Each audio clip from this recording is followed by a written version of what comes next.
Hola a todos, bienvenidos a la clase ya número 21 de Antiguo Testamento, perdón, Nuevo Testamento. Ya eh, el Antiguo Testamento lo terminamos el día de ayer. La semana que viene voy a hacer un resumen de los puntos más importantes que pudimos estudiar en el Antiguo Testamento. Hoy vamos a ver la clase 21, cerrando los dos capítulos, nos faltan dos capítulos más. Recordemos que las enseñanzas de Jesús las hacemos los dividimos para analizarla bien. Y esta vez vamos a ver lo que en el capítulo 21, la maldición de la higuera estéril, la autoridad de Jesús y la autoridad de Jesús. Vamos a ello, a ver qué nos... La maldición de la higuera. Por la mañana volvieron a la ciudad, tuvo hambre. O sea, hablando de Jesús. Y viendo una higuera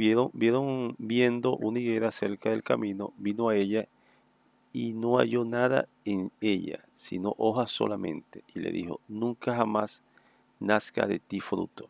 Y luego se cegó la higuera. Fíjense, aquí podemos ver varios acontecimientos. Cuando habla, él llegó, fue, quería, tenía, quería saciar su hambre. Y cuando vio eh, esta higuera, no tenía fruto cerca del camino. Y le dijo que nunca jamás nazca de ti fruto. Podemos verlo en varios contextos, ¿no? Esta enseñanza. Puede ser una enseñanza importante cuando muchos eh, por la misma palabra lo dice, o lo dice la misma palabra, por tu fruto los conocerás, por tu fruto los conocerás. Podemos verlo en muchos contextos, muchas personas que eh, se congregan, leen, pero no tienen fruto, no tienen fruto, debemos tener fruto para para la obra de Dios, siempre, para la obra de Dios. Puede ser un contexto, ¿no? Puede ser un contexto en el sentido de la higuera que consiguió seca. O sea, Neguera podría estar dando fruto, podría tener muchos frutos y saciar el hambre de muchas personas, pero se, está seca. ¿Y por qué está seca? Bueno, por muchas cosas.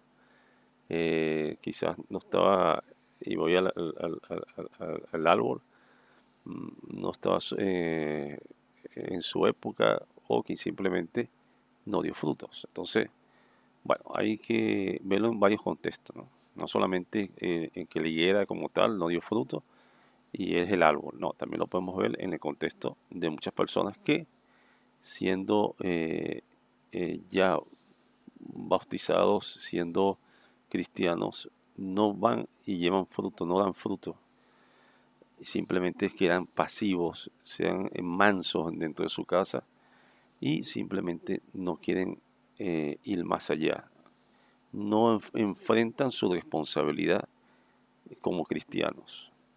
Desde una semilla pequeña se va haciendo, se va haciendo un gran campo de árboles. Pero si no siembras esa semilla, entonces no podemos quedarnos, así estemos muy estresados, cansados, agobiados. No, tenemos que seguir el camino y ese camino no solamente a la salvación, sino a ayudar a que otras personas se salven con la palabra. Entonces hay que dar frutos. Viendo estos discípulos decían maravillados, ¿cómo es que se secó enseguida la higuera? Respondió Jesús y le dijo, de cierto os digo que si tuviera fe y no dudáis, no solo haréis esto en la higuera, sino que si a este monte le dijeres, quítate y échate el mar, será hecho. Y todo lo que pediréis en oraciones creyendo lo recibirás. Él lo dijo en una oportunidad, ¿no? Con la semilla de mostaza, que si tuviera fe como la semilla de mostaza. Entonces, la fe no está marcada en lo grande, sino en diría, en lo genuino. No en las cosas, sino en lo genuino. La fe está marcada en lo genuino. Si tú tienes fe, si es genuina, del tamaño de una mostaza, de una semilla de mostaza, genuina, ahí sí van a pasar muchísimas cosas. Y fíjense lo que dice al final, ¿no? que si pidieras en oración, o sea, pidieras en oración, pero hay también una palabra clave, creyendo, creyendo. Pides en oración creyendo que ya lo recibiste, afirmando que ya lo recibiste. Si crees, bueno, lo recibirás. Así tan sencillo. Si tú le crees a Dios y le oras a Dios, antes, antes que tú le ores, Él ya sabe tus problemas, pero si tú le oras a Dios creyendo, recibirás lo que estás pidiendo. O a veces ni lo pides y Él sabe lo que te va a dar, porque así es nuestro Dios. La autoridad de Jesús. Cuando vino al templo, los principales sacerdotes y los ancianos del pueblo se acercaron a él mientras enseñaba y le dijeron, ¿con qué autoridad haces estas cosas? ¿Y quién te dio esta autoridad? Respondiendo Jesús le dijo, yo también os daré una pregunta, y si me la contestáis, también yo os diré con qué autoridad hago esto. El bautismo de Juan, ¿de dónde era? ¿Del cielo o del hombre? Ellos entonces discutían entre sí diciendo, si decimos del cielo, nos dirá, ¿por qué pues no le creíste? Y si decimos de los hombres, tenemos al pueblo, porque todos tienen Juan por profeta. Respondió Jesús, dijeron, no sabemos. Y él también le dijo, tampoco yo os digo con qué autoridad hago estas cosas. Si vemos la parte de autoridad, ¿no? La autoridad que tiene Jesús en todas las vidas de nosotros. Si tú con autoridad, y vamos a dar un ejemplo, eh, liberas, las liberaciones se hacen con la autoridad de quién? De Jesús. Y siempre la glorificación a Dios, ¿no? La autoridad de Jesús es, es una, como lo dice él, o sea, aquí tú no, él en este caso, en este contexto, vamos a irnos a lo que estamos leyendo, a lo que estamos estudiando.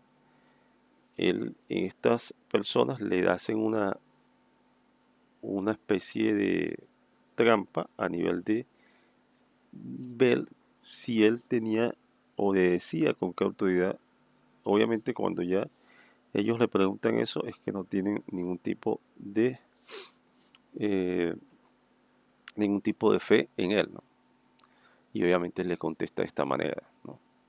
No, simplemente no es que no quiso decirle, sino que realmente no creen en él o no creyeron en él. Y por consecuencia, él le responde de esa manera. Y bueno, todas las cosas que nosotros tenemos que hacer y hacemos, las tenemos que hacer en nombre desde el inicio, desde la oración cuando empezamos a orar hasta que finalizamos, la hacemos en nombre de Jesús, al final. Bueno, vamos a dejar la clase donde la tenemos. Es una clase corta, pero muy edificadora. Y nos vemos en la próxima clase. Ya el lunes estaremos haciendo lo que le dije, el resumen de los puntos más importantes del primer libro de Génesis. Y seguiremos estudiando el San Mateo para terminarlo. Y luego vamos a reorganizar algunas cosas del aula virtual. Quizás tengamos una pequeña, no vacaciones, sino una pequeña pausa y volveríamos con todo, con un nuevo contexto, una nueva metodología para aprender y incluso vamos a tener Zoom, que es lo que se quiere también, tener clases virtuales de la palabra para no solamente, no es para, en realidad para enseñar la palabra. No es una idea, una predicación. Esto es en aula, una escuela evangélica y enseñamos el evangelio. Bueno, lo dejamos hasta aquí. Chao, chao, hasta luego a todos.